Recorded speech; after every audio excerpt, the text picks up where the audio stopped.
नमस्कार, मैं हूं आपके साथ शिखा चौहान और आप देख रहे हैं इस वक्त पीआरबी। नीतीश कुमार की 32 पन्नों की चिट्ठी और मणिपुर से समर्थन वापस लेने के बाद अब चंद्रबाबू नायडू ने बढ़ाई बीजेपी की टेंशन। कांग्रेस के बड़े और दिग्गज नेता से देश में नहीं विदेश में जाके गुपचुप की मुलाकात। नायडू को मनाने पहुंचे शाह और मोदी कैबिनेट में शामिल होने के ऑफर को ठुकराया नायडू ने। क्या है पूरी खबर, आइए जानते हैं विस्तार से। पहले तो नीतीश कुमार और अब चंद्रबाबू नायडू भी लगता है एक्शन मोड में आ गए। चंद्रबाबू नायडू की तरफ से कई ऐसे फैसले लिए जा रहे हैं जो कि बीजेपी के अगेंस्ट बताए जा रहे हैं। हालांकि देखिए, आंध्र प्रदेश में एक और नियम लागू करने की चंद्रबाबू नायडू की तरफ से बात कही गई है। वहीं अमित शाह जो है नायडू से मिलने पहुंचे हैं। किस दौरान, जब नीतीश कुमार ने 32 पन्नों की चिट्ठी जो है प्रधानमंत्री मोदी को लिखी, उसी दौरान जो है अमित शाह का चंद्रबाबू नायडू से मिलने की खबरें सामने आई। अमित शाह जो है गुलदस्ता लेके चंद्रबाबू नायडू के पास पहुंच गए और नायडू ने जो मोदी कैबिनेट में शामिल होने के ऑफर को ठुकरा दिया है। ये सारी चीजें आपको बताऊंगी, क्या क्यों ठुकराया है और क्या हवाला देकर जो है नायडू ने उस ऑफर को ठुकराया और क्या जो नियम है नायडू आंध्र प्रदेश में लाने की बात कर रहे हैं। लेकिन उससे पहले आपका जानना जरूरी है कि कांग्रेस के किस बड़े दिग्गज नेता से चंद्रबाबू नायडू ने देश में नहीं विदेश में जाके मुलाकात की। और ये मुलाकात का समय जो है काफी लंबा बताया जा रहा है। लोग कयास लगा रहे हैं जो है, अब इस मुलाकात से कयास लगाए जा रहे हैं कि इस मुलाकात में कुछ ना कुछ खिचड़ी तो पकी है, क्योंकि चंद्रबाबू नायडू एनडीए का हिस्सा है, बीजेपी के समर्थक है। और ये जो नेता है ये कोई और नहीं, रेवंत रेड्डी, जो कि बीजेपी के कितने बड़े आलोचक हैं वो आप सब जानते हैं। इनसे मुलाकात हुई और ये मुलाकात कोई 5-10 मिनट की नहीं, ये मुलाकात का समय काफी लंबा बताया जा रहा है। देखिए, इनकी मुलाकात की कोई भी खबरें पहले सामने नहीं आ रही थी, लेकिन मुलाकात के बाद दोनों जो नेता है उन्होंने अपने एक्स पर जो है पोस्ट किया है कैप्शन के साथ।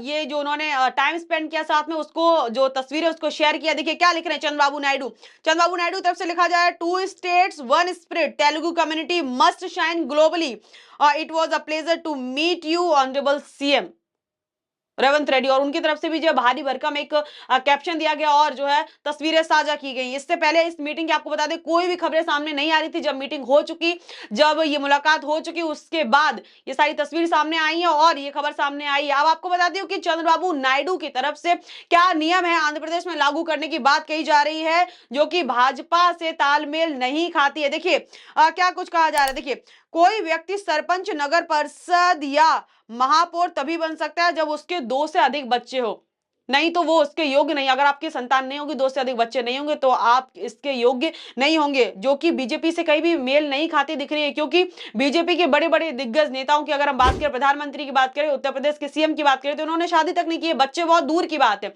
तो ये जो नियम लाने की बात करें, जो बीजेपी से बिल्कुल भी तालमेल नहीं खा रहा, ये कहीं ना कहीं और एनडीए का हिस्सा होते हुए कांग्रेस के बड़े नेता से मिलना और मीटिंग करना, ये गठबंधन के कहीं ना कहीं रूल के खिलाफ है, जो कि चंद्रबाबू नायडू मिले हैं।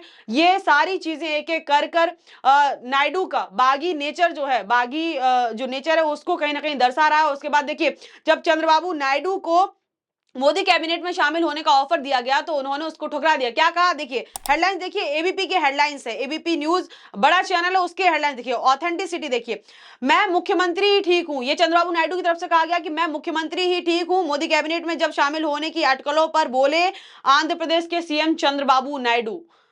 देखिए, कैबिनेट में शामिल होने का जो ऑफर था उसको ठुकरा दिया चंद्रबाबू नायडू ने और ये एक नियम लाने की बात कर रहे हैं। अब आपका ये जानना जरूरी है कि भाजपा, अमित शाह देखिए चंद्रबाबू नायडू से मिलने गए। अमित शाह जो कि पटना आने वाले थे, खबरें भी थी और आने वाले थे लेकिन नहीं आए, इतना उनका बिजी स्केड्यूल है, उसके बाद भी कोई खबर नहीं। अचानक से चंद्रबाबू नायडू के पास पहुंच जाते हैं गुलदस्ता लेके। क्यों? क्योंकि नायडू को शीशे में उतारने के लिए, उनको अपने पाला में रखने के लिए चंद्रबाबू। क्योंकि देखिए यहाँ पे नीतीश कुमार तो एक्शन मोड में आ गए। मणिपुर में नीतीश कुमार के साथ क्या हुआ, मैंने आपको बताया था कि बीजेपी जिसके साथ गठबंधन करती है उस पार्टी को खत्म करने का काम करती है या फिर पार्टी को खा लेती है। तो वही मणिपुर में भी जेडीयू के साथ बीजेपी ने वही किया। मणिपुर में 6 सीटें जो है, 6 विधायक जेडीयू के थे, जिसमें बीजेपी ने 5 को तोड़कर अपने साइड कर लिया, बचा एक। उसके बाद मणिपुर से कल आपको खबर, लगातार हेडलाइंस आपने देखी हुई, खबरें लगातार आई थी, मणिपुर से जेडीयू ने अपना समर्थन वापस ले लिया। इसके चलते देखिए नीतीश कुमार ने 32 पन्नों की चिट्ठी में भारी भरकम मांग कर दी प्रधानमंत्री मोदी के साथ। इसी के चलते अमित शाह देखिए नायडू के पास गए, क्योंकि नीतीश और नायडू 2 बैसाखी, आप सबको पता है कि ये 2 मजबूत, यही वो 2 बैसाखी है जिसके सहारे सरकार सत्ता पे कायम है। अगर नीतीश कुमार हट जाते तो सरकार को इतना फर्क नहीं पड़ेगा, लेकिन नायडू हट जाते और नीतीश, दोनों जो है बैक गेयर ले लेते हैं या अपना समर्थन वापस लेते हैं तो सरकार जो है जो अपना गृह मंत्री अमित शाह उनकी भी कुर्सी नहीं बचेगी, ना ही प्रधानमंत्री मोदी की कुर्सी बचेगी, सरकारी सत्ता पे कायम नहीं हो पाएगी। ये दो जो है स्ट्रॉन्ग पोल माने जा रहे हैं। इस सत्ता जो ये सरकार सत्ता में बनी हुई इसके पीछे का कारण यही दो है। तो अगर नीतीश कुमार यहाँ नाराज हुए, नीतीश कुमार कहीं ना कहीं अपने हाथ पीछे ले रहे, तो नायडू को अपने बस में करने के लिए अमित शाह वहां पहुंच जाते। लेकिन अब अमित शाह का पहुंचना, उनसे मुलाकात करना कितना काम आएगा ये तो आने वाले समय में ही पता चलेगा। लेकिन नीतीश कुमार हो गए और चंद्रबाबू नायडू के तरफ से जो भी ये क्रिया प्रतिक्रिया किए जा रही हैं वो कहीं भी किसी भी सूरत में नहीं लग रहा है कि बीजेपी के लिए अच्छे समाचार हैं। वही जीतन राम मांझी भी पार्टी से नाराज हो चुके हैं। जीतन राम मांझी ने तो यहां तक कह दिया है कि बीजेपी को उसकी औकात दिखा देंगे। बीजेपी औकात के हिसाब से सीटें देती है। दिल्ली में, झारखंड में जीतन राम मांझी को उनके जो भी उन्होंने डिमांड रखी, कुछ भी उनकी डिमांड पूरी नहीं की गई। लेकिन जीतन राम मांझी ने कहा कि बिहार में मेरी औकात है और मैं बिहार में, मांझी ने बड़ी मांग कर दी, 20 सीटों की मांग कर दी है। 20 सीटें नहीं मिली तो मैं बीजेपी को उसकी औकात दिखा दूं। देखिए, मांझी और नीतीश कुमार और अब चंद्रबाबू नायडू, ये तीन लोग बीजेपी से कहीं ना कहीं नाराज हो। इनकी नाराजगी साफ तौर पर इनके एक्शन में जो है झलक रही है। वहीं देखिए अमित शाह जो है नायडू से मिले, उसको लेकर देखिए क्या है। गृह मंत्री अमित शाह ने आंध्र प्रदेश के मुख्यमंत्री एन चंद्रबाबू नायडू और उप मुख्यमंत्री पवन कल्याण से उंडावल्ली स्थित मुख्यमंत्री आवास पर मुलाकात की, जिसकी कोई भी खबरें जो है नहीं सामने आ रही थी। हालांकि बीजेपी ऐसी पार्टी कहीं भी जाती मुलाकात तो ढिंढोरा पहले ही पिटने लगता है, लेकिन ये मुलाकात भी चुपचाप से अमित शाह पहुंच जाते हैं नायडू को शीशे में उतारने के लिए। दूसरा देखिए, अब नीतीश कुमार की जो नाराजगी है वो भी जायज है। नीतीश कुमार की नाराजगी क्यों जायज है? क्योंकि बीजेपी लगातार नीतीश कुमार को लेकर कंफ्यूजन बरकरार ही रख रही है। पहले अमित शाह का बयान आया था कि बिहार का सीएम वक्त के साथ तय करेंगे चुनाव के बाद, और उसके बाद क्या हुआ, जब नीतीश कुमार ने इस पे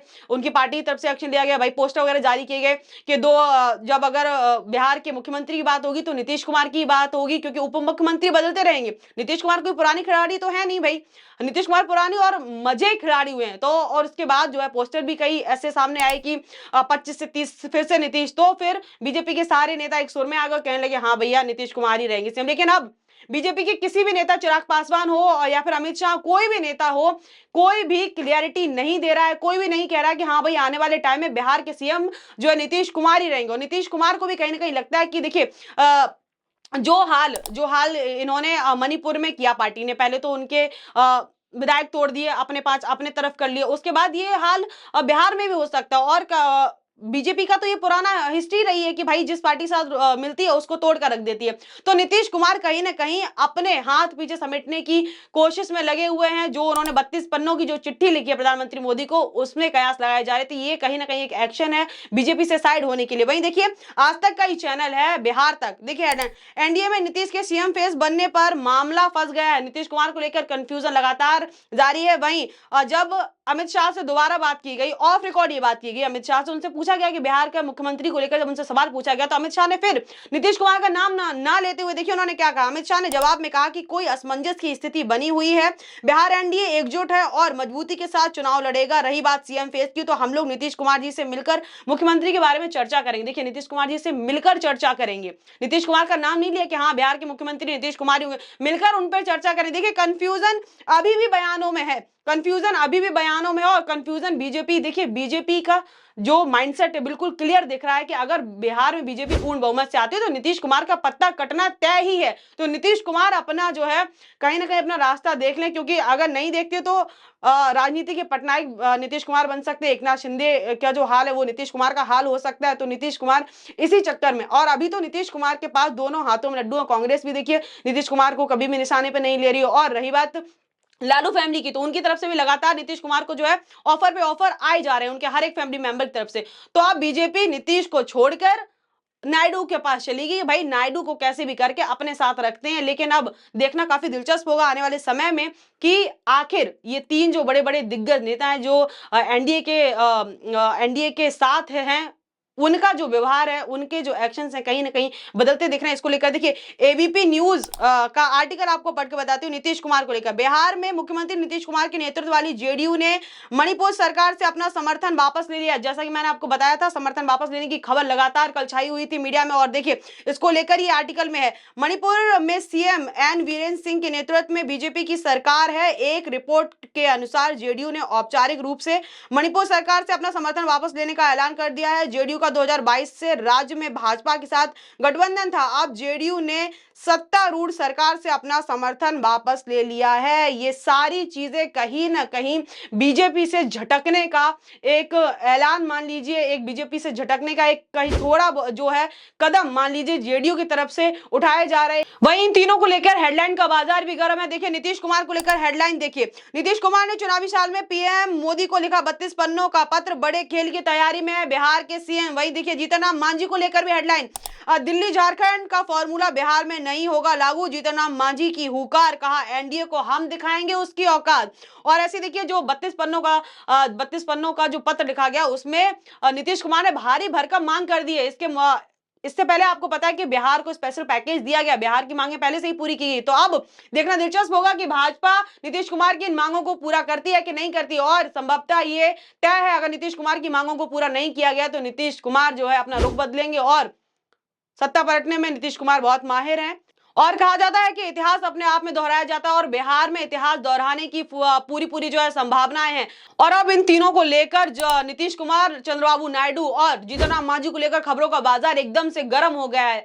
क्या कुछ इस मामले में और क्या कुछ तस्वीरें जो है निकल कर सामने आई, क्या कुछ तस्वीरें साफ होंगी, ये तो आने वाले समय में ही पता चलेगा। लेकिन नायडू की मुलाकात विदेश में जाके कांग्रेस के नेता से करना और नीतीश कुमार की ये चिट्ठी और बाकी जीतन राम मांझी का भी जो है बागी नेचर, जो है इन तीनों का जो है एक बागी नेचर देखने को मिल रहा है। इस सब से आप क्या समझ रहे हैं, आपके समझ में क्या आ रहा है, आपकी क्या राय है इस पूरे मुद्दे पर, हमें कमेंट सेक्शन में बताना ना भूलें। इस खबर में बस इतना ही। ऐसी तमाम खबरों के लिए जुड़े रहिए हमारे साथ और देखते रहिए PRB। बहुत बहुत धन्यवाद।